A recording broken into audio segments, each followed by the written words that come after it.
അങ്ങനെ നമ്മുടെ കോഴിക്കോടുകാരുടെ സ്വന്തം മലഞ്ചിറ സ്ക്വയർ ഈ വർഷവും പതിവൊന്നും തെറ്റിക്കാതെ തന്നെ ലൈറ്റിങ്ങിൻ്റെ മായാവർണ്ണങ്ങൾ തീർത്തുകൊണ്ട് സമയത്തിന് തന്നെ വന്നിട്ടുണ്ടായിരുന്നു കേട്ടോ.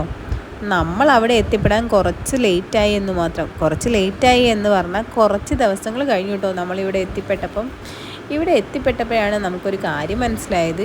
ഇത്രയും ആളുകൾ ഇവിടെ തടിച്ചുകൂടിയത് എന്തിനാ എന്നൊരു സംശയം എനിക്കുണ്ടായിരുന്നു. പക്ഷേ എത്തിപ്പെട്ടപ്പോഴാണ് എനിക്ക് മനസ്സിലായത് നമ്മുടെ കലാകാരന്മാരൊക്കെ ഇത്ര മനോഹരമായിട്ടാണ് ഈ ലൈറ്റുകളൊക്കെ അറേഞ്ച് ചെയ്ത് വെച്ചിരിക്കുന്നതെന്ന്. അത്ര മനോഹരമായിട്ട് തന്നെ നമുക്ക് ഈ ഒരു കാഴ്ചകളുണ്ടായിരുന്നു കേട്ടോ. കണ്ണുകൾക്ക് ഒരുപാട് ആസ്വദിക്കാൻ പറ്റുന്ന രീതിയിൽ നല്ല പോലെ കാഴ്ചകൾ ഒരുക്കിയിട്ടുണ്ടായിരുന്നു.